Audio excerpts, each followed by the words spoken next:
It's gonna be so bad. Okay. Hi friends, do you struggle with being chronically online? Well, you've come to the right place because in this video, I will teach you how to get better by performing the touching grass ritual. For those who don't know, being chronically online is a term used for people who live on the internet and cannot distinguish reality between real life and online. They are super tunnel visioned and their entire personality becomes being online.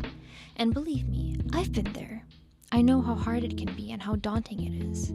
Not only does it have severe effects on your personality, but it can also have lasting effects on your mental and physical health. So what can we do about this? Well, I have a few tips. Tip number 1, controlling your online environment. People will tell you to just delete your social media and go outside, but it's not always that easy. If you're like me, you need social media. You can't just avoid it. But being online seems to constantly fill you with rage and dread. Here are a few simple rules to control your online environment. Number 1, do not hate follow. Unfollow anyone you don't like right now. No excuses. 2, mute and block. If a person makes you feel like punching a wall, block the person. If a subject makes you feel a certain way, mute the subject.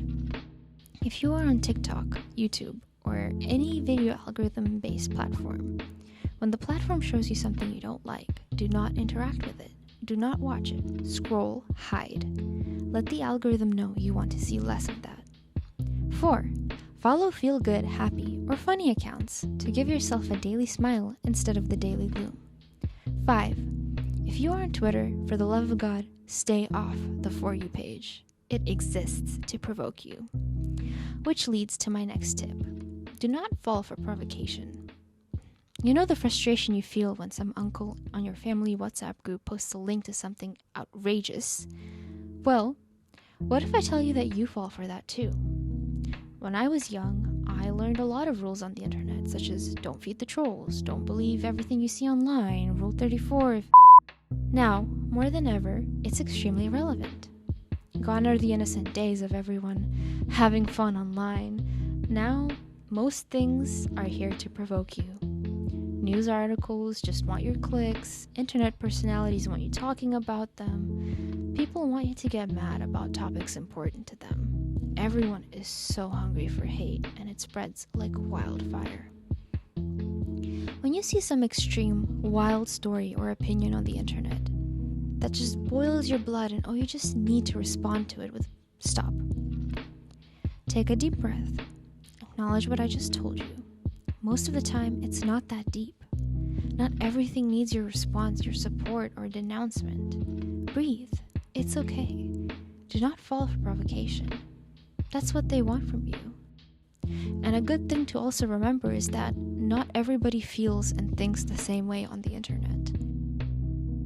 Tip number 3. Assume ignorance over malice.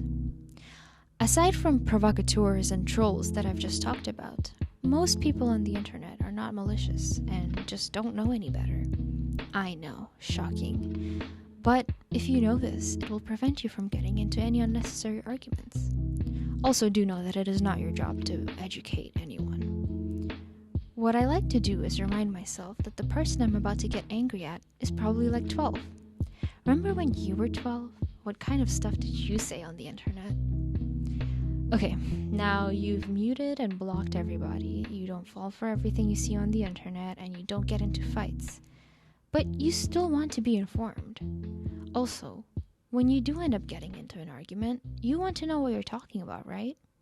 Well, that's possible with my next tip. Tip number 4, do your own research. I know, this one can be tough and a lot of extra work. If you don't care about current events and staying woke or whatever, you can skip this.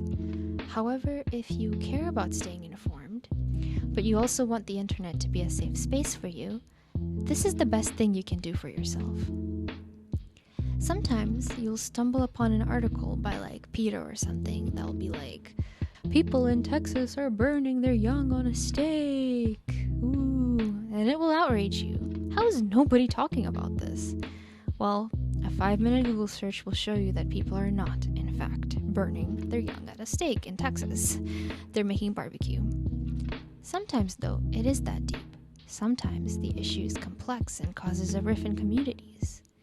Even then, don't just blindly listen to people who talk on the internet. Do your own research. Figure out what's going on and form your own opinion on things. Also understand that people you're listening to are just people, like you. Their word is not above yours. Their thoughts and opinions are theirs. You do not have to adopt them. Tip number 5. Have a hobby away from the screen. So, this one usually helps you take breaks from the internet. I know that when people tell you to take a break, it can be hard because you don't know what else to do. If you find yourself in a loop of opening TikTok, scrolling on it, closing it, opening it again immediately afterwards, scrolling on it for 3 hours, etc., and with different social media apps, your brain is probably trying to occupy you. If you have a hobby or an activity you can do that you can put your phone down with, it could really benefit you. It doesn't have to be anything big like getting into art or whatever. You can literally just do something very simple. Bonus points if the activity is outside or contributes to your self-care. Go for a walk, take an everything shower, cook for yourself, try makeup, try exercising, whatever you're able to do, as long as it doesn't involve a screen. Exception being, of course, if you need to follow directions on your phone. Tip number 6, friends. If you don't already have friends or people you can talk to who are not online a lot, make an effort to make those friends. You need somebody in your life who is not tethered by social media. Somebody you can talk to about things that are not related to online life. Fulfilling your social needs keeps you off the internet much longer and helps you see life as it is. It could be frustrating for you at first, but trust me, they will keep you grounded. Even if you can't talk to them all the time, at least talk to them once or twice a week. This can also give you an excuse to spend time with your family. Tip number 7, routine. Now is the time to create a routine.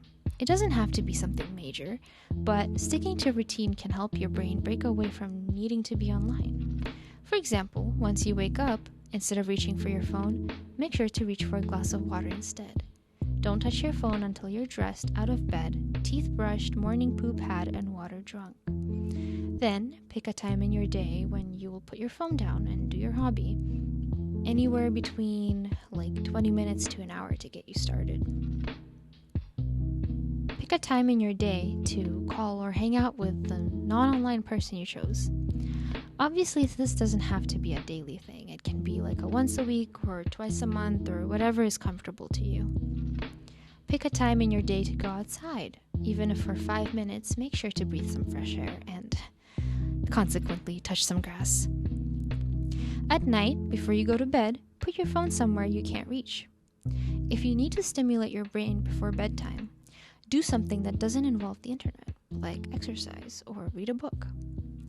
Based on your life circumstances, you can take what you will and leave the rest. These are just tips. Now, I hope that this video inspired you to go out and touch some grass. See you later. Be soup.